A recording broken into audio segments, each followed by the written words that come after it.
बच्चों, आज हम देखने जा रहे हैं वर्ग 5वीं का 6वां लेसन, जो कि है अपना स्थान स्वयं बनाए। कि अपन अपना स्थान अपन खुद ही बनाए। तो पाठ में पढ़कर हमें समझ में आएगा कि क्या बताया गया है यह पाठ में। तो चलो पढ़ते हैं। एक समय की बात है, एक बादशाह ने अपने मंत्री से कहा, मुझे एक निजी सहायक की ज़रूरत है। मीन्स बादशाह ने बोला कि मुझे एक निजी सहायक यानी उसको हेल्पर की ज़रूरत है। आपकी दृष्टि में कोई हो तो ले आए। आप बादशाह बोलता है कि आपके ध्यान में कोई रहा तो लेके आए, पर इतना ध्यान रखे कि आदमी अच्छा हो। लेकिन इतना ध्यान बादशाह बोलता है आदमी अच्छा हो। बहुत दिनों की जांच पड़ताल के बाद मंत्री को एक आदमी सही में लगा। मीन्स बहुत दिन के बाद मंत्री को एक आदमी उसको सही लगा। मंत्री ने उसकी नौकरी छुड़वा दी और उन्नति का आश्वासन दे बादशाह के सामने पेश किया।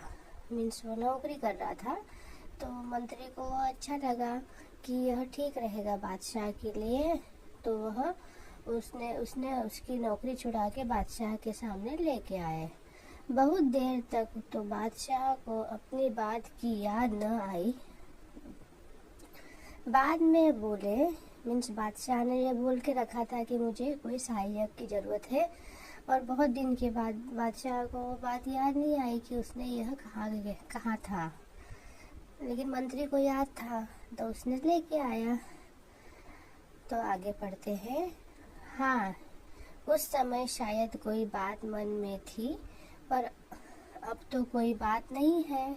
बादशाह बोलने लग गया कि तब मैंने बोला था, लेकिन अब तो कोई ऐसा इरादा नहीं है। मंत्री ने कहा, हुजूर, मैंने इसे हजारों में से छटा है और इसकी बढ़िया नौकरी छुड़वा कर लाया हूँ। मंत्री बोलता है कि मैंने इसकी नौकरी छुड़ा के लाया हूँ और हजारों लोगों में से मैंने इसको छांट के लाया हूँ। बादशाह ने जरा सोचकर कहा, हमारे पास तो इस समय कोई काम नहीं है, पर तुम बहुत कह रहे हो तो हम अपने निजी कार्यालय में चपरासी रख सकते हैं। वो बादशाह बोलता है कि आपके अभी तो मेरे पास कुछ काम नहीं है, लेकिन हम निजी चपरासी के रूप में इसे रख सकते हैं। वेतन 15 रुपये मिलेगा, 15 रुपीज़ वेतन मिलेगा। वेतन मीन्स सैलरी। मंत्री को बुरा लगा। मंत्री को यह सुनकर बुरा लगा, पर उस युवक ने कहा, मेरे लिए सबसे बड़ा वेतन यह है कि मुझे अपने बादशाह की सेवा करने का मौका मिलेगा। वह बड़ा खुश था कि मुझे सेवा करने का मौका मिलेगा, मुझे इतने पैसे भी मिले तो मैं खुश हूँ। और वह तैयार हो गया। मंत्री जब उसे कार्यालय छोड़ने लग गया तो वहाँ धूल ही धूल थी, क्योंकि बादशाह वहाँ न कभी जाते थे और न काम करते थे। मंत्री दुखी हुआ, पर युवक खुश था। मीन्स वहाँ पे बहुत धूल थी, वहाँ पे कोई जाता नहीं था, बादशाह भी नहीं जाते थे, कोई नहीं जाता था, और वहाँ पे बहुत धूल थी। लेकिन मंत्री तो नाराज हो गया था, बट वो जो ये था आदमी था, वो जो काम करने आया था, वह बड़ा खुश था। उसने अच्छा स्थान दिलाने के लिए मंत्री के प्रति कृतज्ञता भी प्रकट की। मीन्स मंत्री के प्रति कृतज्ञता कि उसको अच्छा स्थान मिला, इसीलिए। अब युवक ने लगातार कई दिनों तक उस कार्यालय की साफ सफाई करने उसे सही कार्यालय का रूप दे दिया। उसने मीन्स साफ सफाई करी, बहुत साफ सफाई की, और वो कार्यालय अच्छे से क्लीन कर दिया। आगे पढ़ते हैं। उस कार्यालय में एक छोटी सी कोठरी थी। कोठरी मीन्स एक रूम। युवक ने उसकी जांच पड़ताल की तो पता चला कि पिछले कई सालों में बादशाह के पास बहुत से निजी पत्र आए थे। उसके लिफाफों का ढेर भी उस कोठरी में पड़ा था, यानी लिफाफों का ढेर था उस कोठरी में। उसमें से बहुत से लिफाफे पर सोने की पच्चीकारी थी और रत्न जड़े थे। मीन्स उसके ऊपर बहुत सारे सोने का वर्क किया था और रत्न भी थे। ये वे लिफाफे थे जो विवाह आदि के शुभ अवसरों पर दूसरे बादशाहों और अमीर उमराओं के यहाँ से आए थे, यानी बाहर से आए थे इनको इनविटेशन देने के लिए बादशाह को। युवक ने कारीगर लगाकर सब कीमती सामान लिफाफों से उतरवा लिया और बाजार में बेच दिया। युवक ने क्या किया कि पूरा जो लिफाफे के ऊपर जो लगा था सोने का जो रत्न लगे थे वो सब उतार कर बाजार में बेच दिए। बिक्री से आई रकम में से कुछ रुपए तो उसने बढ़िया फर्नीचर और चित्रादि लगाने में खर्च किए और बाकी सरकारी खजाने में जमा करा दिए। मीन्स जो लग रहा था फर्नीचर वो उसमें पैसे डाले और बाकी सरकारी खजाने में जमा कर दिया सरकार के पास।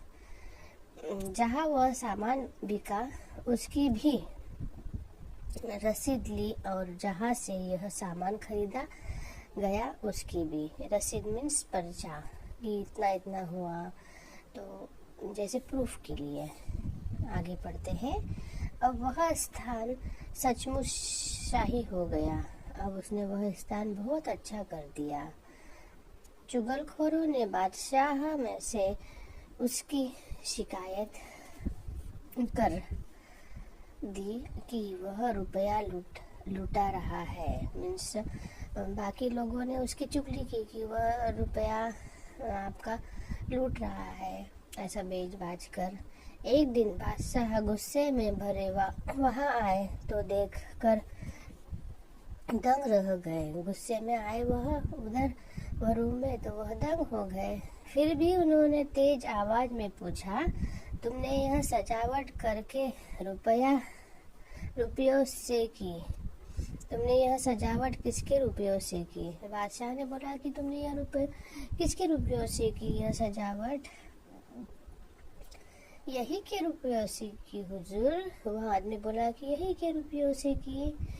कहकर उसने रद्दी लिफाफों की कहानी सुनाई और खजाने से गवाही दिलाई कि सामान खरीदने के बाद बचा हुआ रुपए खजाने में जमा किया गया है।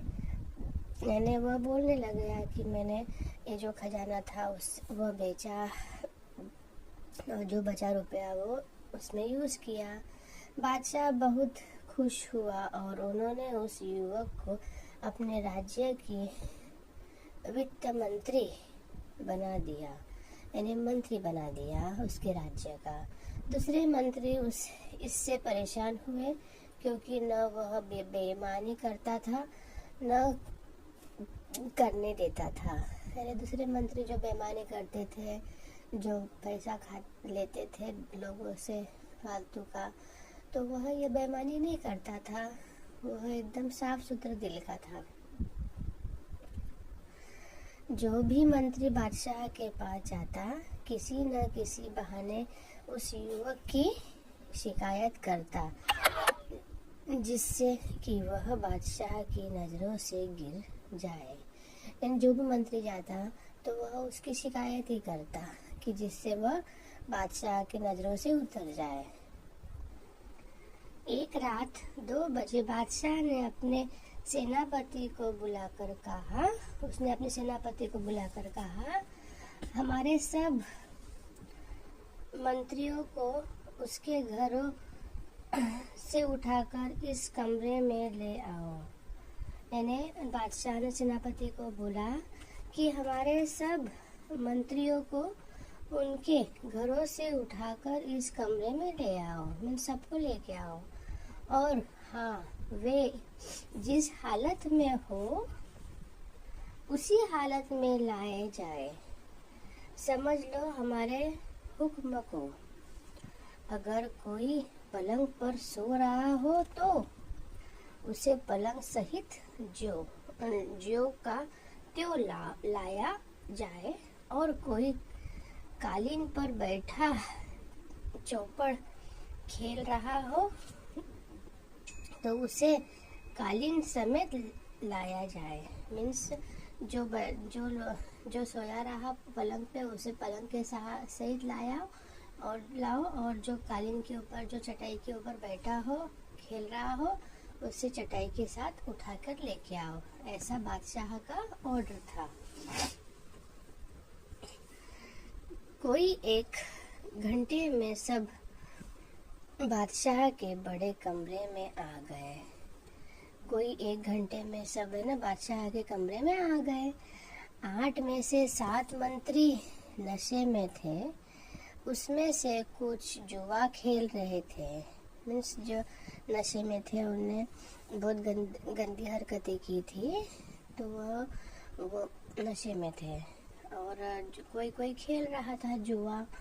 वित्त मंत्री जी एक चौकी पर बैठ गए कि रोशनी में कोई कागज देख रहे थे। वित्त मंत्री क्या हो गए थे, एक चौकी पर बैठे थे और एक कागज देख रहे थे। सब मंत्री बहुत लज्जित हुए। सब मंत्री बहुत, उनको लज्जा आई, उनको शर्म आई। बादशाह ने वित्त मंत्री से पूछा, जनाब रात के 2 बजे किस कागज में उलझे हुए हो? जैसे बादशाह ने वित्त मंत्री से कहा कि क्यों क्या देख रहे हो, किस कागज में उलझे हो आप?